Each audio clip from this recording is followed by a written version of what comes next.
દરેક સાચી ખબર પાછળ હોય છે એક નામ, જે નિડર બનીને સાચી વાત દુનિયા સમક્ષ મૂકે છે। સાચી વાત કહેવા માટે જોઈએ એક અવાજ, એક ભરોસો, એક પ્રમાણ। જીજે દેશી ન્યૂઝ આપની સમસ્યાને આપે છે વાચા, આપના વિશ્વાસને બનાવે છે વધુ મજબૂત। આ ફક્ત ન્યૂઝ નથી, આ છે સમાજ પ્રત્યેની જવાબદારી। હવે સમય છે આપનો અવાજ સરકાર સુધી પહોંચાડવાનો। જીજે દેશી ન્યૂઝ તમારી સમસ્યાને આપશે અવાજ। ખેરગામ તાલુકા પંચાયતની ચૂંટણીના પરિણામો જાહેર થઈ રહ્યા છે। લોકશાહીના પર્વમાં જનતાએ કોના પર કળશ ઢોળ્યો છે અને કોને પરાજયનો સ્વાદ ચખાડ્યો છે તેની વિગતવાર માહિતી સામે આવી છે।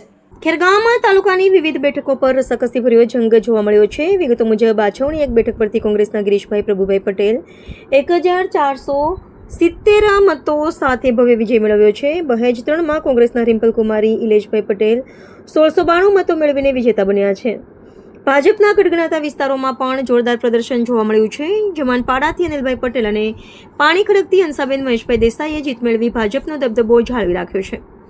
ખેરગામ 4માં ભાજપના હિનાબેન મુકેશભાઈ પટેલ અને ખેરગામ 2માં મુકેશભાઈ ધીરુભાઈ પટેલ વિજયી જાહેર થયા છે।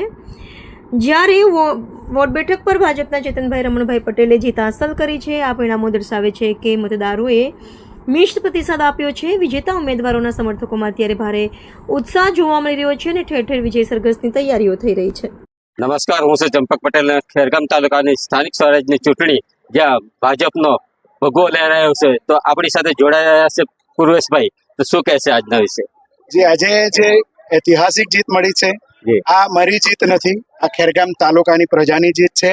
અને ખાસ કરીને મારી જે નાંધાઈ 11 સીટ છે એ મારા ગામના તમામ મતદારો, નાંધાઈ, ભેરવી, પેલાડી ભેરવી, આ તમામ મતદાર ભાઈ બહેનોને હું મારા હૃદયના અંતઃકરણથી ખૂબ ખૂબ આભાર વ્યક્ત કરું છું, જેમણે ખૂબ જંગી બહુમતીથી મને જીતાડ્યો છે, ખોબે ખોબા ભરીને મને મત આપ્યા છે।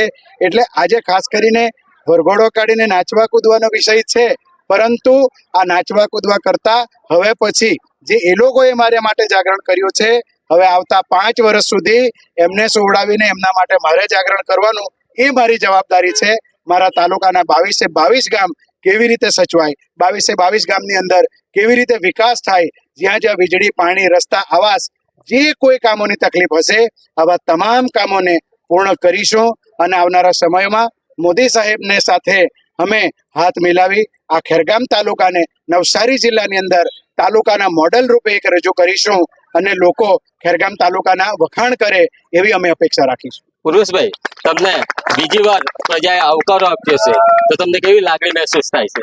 જે બીજી વાર મને પ્રજાએ આવકાર આપ્યો છે, ખૂબ મને ખુશી અને લાગણી અનુભવું છું કે મારા તાલુકાની પ્રજા મારી સાથે છે અને મને આટલો બધો પ્રેમ આપે છે।